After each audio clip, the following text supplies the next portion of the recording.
Good morning, evening, night, whatever, whenever, wherever. I'm Rooster, and this is your Gaming News Roundup. The next World of Warcraft expansion, Dragonflight, may be releasing sooner than fans originally thought.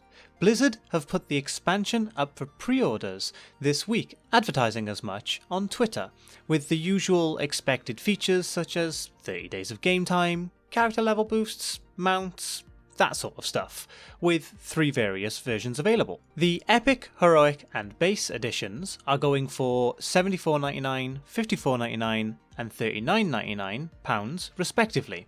But players noticed more than just the pre-order bonuses and additions on the purchase page. Just below, there is a couple of standard small print stuff, but one that states that World of Warcraft Dragonflight will be available on or before December 31st, 2022. Now, usually this is where I would say calm down everyone, as December 31st is an industry standard placeholder date, as it's the last day of the year. But the or before is relevant here, as I think many were not expecting to see this expansion until 2023, and this all but confirms that that won't be the case. Games Industry Biz has posted a very interesting interview with Rebecca Cortez, who took up the position of General Manager and Vice President at DICE just after Battlefield 2042's release. A link to the article will be down in the description if you want to read the whole thing, and I do encourage you to do so, but there's a general theme to what Rebecca has to say.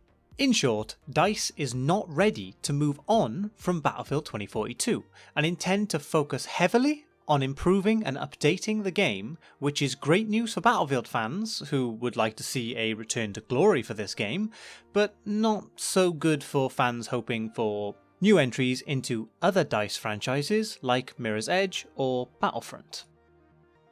With the acquisition of Mediatonic by Epic Games, some may have seen this coming, but with the switch to a free-to-play model and release on Epic Games Store, Fall Guys will no longer be available on Steam.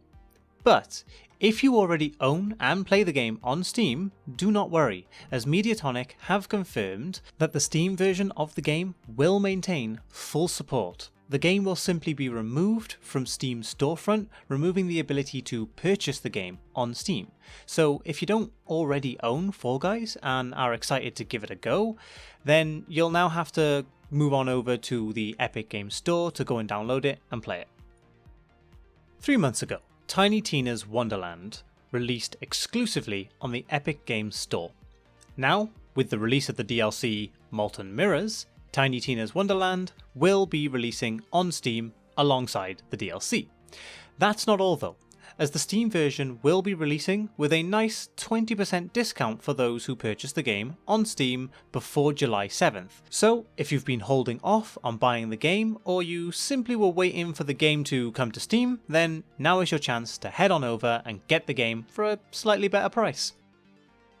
In the wake of Capcom finally announcing Dragon's Dogma 2 back on the 16th, to the excitement of many old Dragon's Dogma fans who have been clambering for a sequel since 2012 or 2016 for PC fans, excitement for the game has begun to really pick up. Benji Sales on Twitter noted that Dragon's Dogma Dark Arisen on Steam hit its highest player count of over 6,500 players since way back in February of 2016.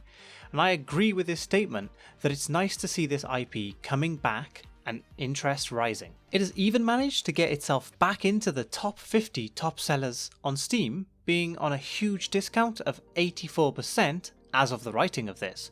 Hopefully it's still on sale as you watch this, so if you're interested in giving this game a try prior to the release of the sequel, then now's your chance. Trust me, it's a great game if you give it the time. A brand new trailer for A Plague Tale Requiem gave us a 12-minute extended look at gameplay with all the sneaking, hiding, and violence to expect out of this game. I'll leave a link to the full trailer down in the description for those who want to go watch the whole thing. I'll have a section of the gameplay in the background of this video so you can see just how beautiful this game looks. If you're a fan of the original game, then it looks like this is going to be right up your street. The end of the gameplay trailer also gives us the release date of October 18th, so you bet I'm going to be playing that on October 18th. That's all for this week. Thanks as always for watching. Don't forget to leave a like and subscribe if you want to see more content like this, and as always, I'll catch you in the next one.